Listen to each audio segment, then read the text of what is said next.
What's going on, guys? Johnny on the track, back with another video. I got the headphones on today, which means I'm in a different location, trying to keep things a little bit quiet as there's kind of a lot going on in my house. But we're back and we're coming off a tough weekend. Not like, crazy tough, but tough in the sense that the best bet I gave out, William Byron, 9-1, which I told you placed at the beginning of last week. Um, Led the first 243 laps, I think, and ended up giving that race away. I think that would have been a huge win for us. I did say, however, that Toyota would be the winning manufacturer. They were. It was a little bit lucky, to be honest with you. But we've lost some unlucky ways, throughout my time giving out bets for however many years that's been now. So you take some, you leave some, and we'll move forward. It was pretty much a break-even week. That's about what it was. If you did end up going Toyota winning manufacturer, you just about broke even. So not terrible after the last month we've had. So I think we can get it back this week at Bristol, one of the best tracks in NASCAR, one of my favorite tracks. I wonder if we'll get some crazy tire stuff again.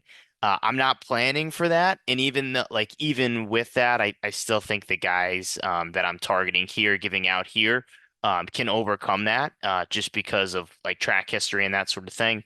But I think if that did happen again, it'd be pretty cool. And I'm referring to last spring's Bristol race where they brought a new tire and it basically wore out in the first like 15 to 20 laps.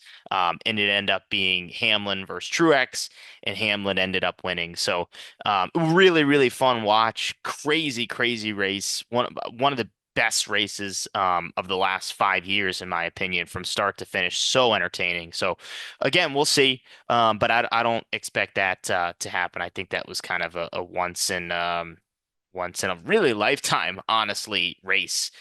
So anyway, let's get into some of the bets. So if you really look at like speed rankings, average running position, yada yada yada, like all the top stats, they favor Joe Gibbs Racing and they favor Team Hendrick, and rightfully so. You know, well, I wouldn't, I guess not all, but most favor those two teams. Most tracks do, but Bristol definitely, with the likes of Christopher Bell, with Kyle Larson, Denny Hamlin, Ty Gibbs, even to a lesser extent, Chase Elliott, the runner-up last year, Alex Bowman, who won pole for the playoff race, and Chase Elliott referring to he runner-up in the playoff race, the Bristol Night race last year. So you see a lot of these names, Joe Gibbs Racing and Hendrick Motorsports, that are up at the top tier of this race. So a lot of these guys, these Joe Gibbs Racing and Hendrick guys, I'm gonna wait to see them practice and see them qualify. I don't love the numbers right now, so I'm hoping some of this stuff moves in our favor. I think that would be helpful. There are some, value bets that you could possibly place at this moment in terms of Joe Gibbs Racing and Hendrick Motorsports, and I'll give you those. But one I see right off the bat is Byron at 11-1. Byron hasn't, like, this is really not his best track when it's in terms of short track racing. But I still think, to get a Hendrick guy at 11-1, that's pretty good. But anyway, let's get into it. So I'll start with a Hendrick guy. I think you could take him top 10. I think you can take him outright. That is the Hendrick Chevrolet of Alex Bowman.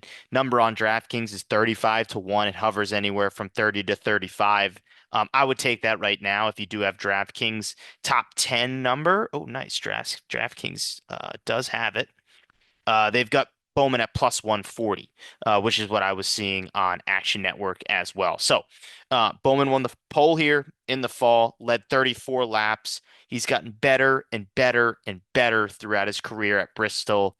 And to me, to get a Hendrick Chevrolet plus money at Bristol for a top 10 is absolutely insane.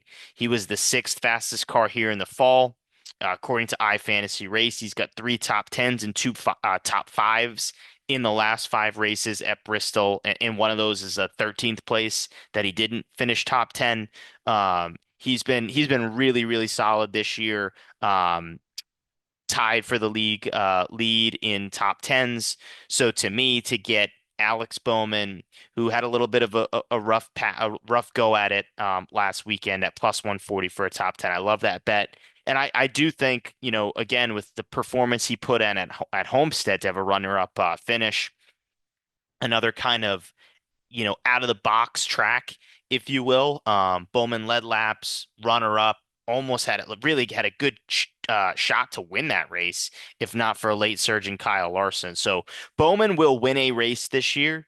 I know that for a fact. I just, is it Bristol? I'm not sure, but to get him at 30 to 1, 35 to 1 rather, is a pretty good bet. To take early on. That's only going to go towards the 20 number because he's going to qualify well. I'll give you another Hendrick Motorsports driver that there's value on right now. It is Chase Elliott. It is plus 110 for a top five. I'm showing value here. Chase has an average finish of 4.8 in the next gen era, including two second place finishes, most recently that Bristol race in the fall or this past fall. So you might say, okay, well, if he's a top five guy at even money, like should we take him to win? He's plus 850. I would say no. And I would say no strictly because he's led 5 laps in next gen at Bristol. To me, 5 laps is not somebody it's 5 laps in essentially 4 races is not somebody that can win this thing. So he's got all the makings to have a great day, to have a good solid finish, but I don't think he'll have a winning day. I don't think he'll have a winning car. I just don't see that max speed of a Larson, of a Bell, of a Hamlin, even to a lesser extent, Briscoe now in that 19. I think he's going to be really fast. So I'm going to take Chase Elliott top five at plus 110. I think that's good money. There's also plus 240 for a top three. But I think there's better value on him top five at plus 110. Um, I'll give you another top 10, or I'll give you two actually. Let's go with Ryan Preece, top 10 plus 150. In 3 Bristol Next Gen races, Preece has an average finish of 11, so one spot behind the top 10. He's been a factor at just about every track we've gone to this year. He started on short tracks. He's a short track ace. He still races short tracks. His low finish was 14th in next gen on the concrete oval configuration of Bristol. We're excluding Bristol dirt. And he scored stage points in 2 of the last 3 Bristol races. So it just shows you he had a good average running position in those races as well. Here's a good stat to add. Take away his first Bristol start. Um, his worst finish is 18th in 8 races, and the majority of those were with JTG Doherty. So this guy was getting top 15s with JTG Doherty equipment. Now he's with RFK, who has been one of the best, uh, probably the third best team at Bristol in the next gen era on the concrete configuration. So he's got a much better team around him, much better car, and take his track history. I like it a lot for Ryan Preece to get a top 10 at plus 150. Another guy that a much longer top 10 is Cole Custer plus 700. He's had an abysmal season, I know, but he won here in Xfinity last year. He scored a top 10 his last run here at Bristol in Cup in 2022. SHR, and I know they're Haas factory now, but SHR was always, always good at Bristol with Priest, with Briscoe, with Harvick, even Almirola was good. And not too long ago, Custer had 2 top 10s through 28 races. This was 2022. He had 2 top 10s through 28 races. And I predicted him. I said my bet of the year is Cole Custer. I think it was 9 to 1. I'd have to go back and look, but I predicted him, let's say it was 9 to 1, bet of the year for a top 10 back in 2022. Again, 2 top 10s in 28 races. I said my bet of the year is Cole Custer to get a top 10 at Bristol. People thought I was crazy. It hit. We made a lot of money that day. I think Cole's due for a really good solid run, and I think he'll hover around the top 10 for most of the day. Plus 700, I think the value is too good to pass up there for Custer.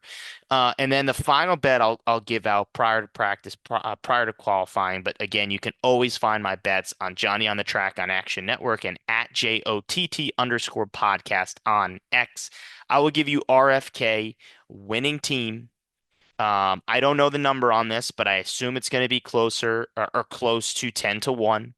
Um, I told you about Priest, so I don't need to add anything else on Priest. But Busher, machine, an absolute machine at this track. In his last 7 Bristol races, he has 5 top 10s, 3 top 5s, and a win. The win being in next gen.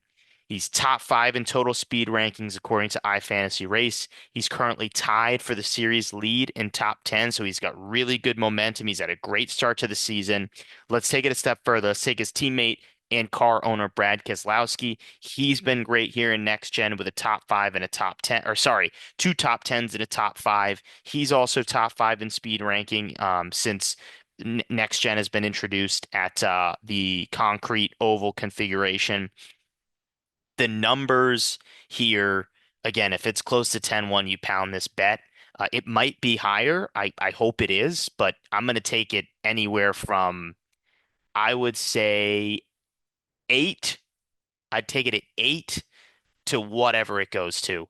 And I think it's probably going to be around 10. Maybe if we're lucky, we get 12. But you're going to get two elite drivers in Brad Keselowski and Chris Buescher in one mid to top tier, mid to solid tier in Ryan Preece. But again, Preece has been exceptional this year. So you're getting 3 of the top 4, in my opinion, Fords, because Blaney doesn't have a good track history here. Logano doesn't have a good track history here in next gen. Cindric doesn't have a good track history here. So, you look at that and you say those are going to be 3 of the top 5 Fords. They just are overall. So I really like RFK in this spot. I do want to mention Logano though for a minute. I don't love the number 18 to 1 to get him at, but you know, it seems to me that this could just be one of those days where you just throw every Logano recent Bristol stat aside and somehow he just has a killer day or wins this on some like crazy late race restart. He has, are you ready for this? No top 20s in the next gen era at the concrete configuration at Bristol. He did win the Bristol dirt race, so he has had success at Bristol, but no top 20s for Logano. If we go to his speed ranking, he is 24th in terms of total speed. He's never had a top 15 car here. If we actually look at the numbers, his best was a 19th overall speed car. That happened twice, 2 of the 4 next gen races. Um, it's a rare outlier for, one of the best drivers we've ever seen, but behind the wheel, and I think that highly of Logano. But I say all that. I say like every bit, and he's had a terrible season. Um, but I say all that to say like, don't be surprised when somehow there's a late race restart. Logano is, let's say, 5th or 7th, gets out like top 3, and then somehow wins this thing on a late restart. Like it just wouldn't shock me. But all of the Blaney hasn't been very good here. I mentioned Cindric hasn't been good in next gen. Logano hasn't been good in next gen. So, you know, Penske, if I'm taking and targeting a Ford team, I'm gonna take RFK, but I would just say throw the numbers aside, keep your eye on Logano. I don't know why. I don't know why I'm just feeling that sort of way. Like this could be a Logano rabbit out of a hat sort of race. I don't know. I don't know. But anyway, those are the bets that I'll give you right now. But again, the final card, Johnny on the Track on Action Network at JOTT_podcast on X. Appreciate you guys watching. Give a like. It goes a long way for the channel. If you like this video, subscribe if you're a new watcher, down with that subscribe button down below. Want to know what you guys think? Always put your thoughts and your bets in the comment section below. Am I crazy for thinking Logano? You need to just throw the stats aside and maybe can win this thing? Probably. Put it in the comment section below. Thanks for watching. And as I always say, let's go win some money.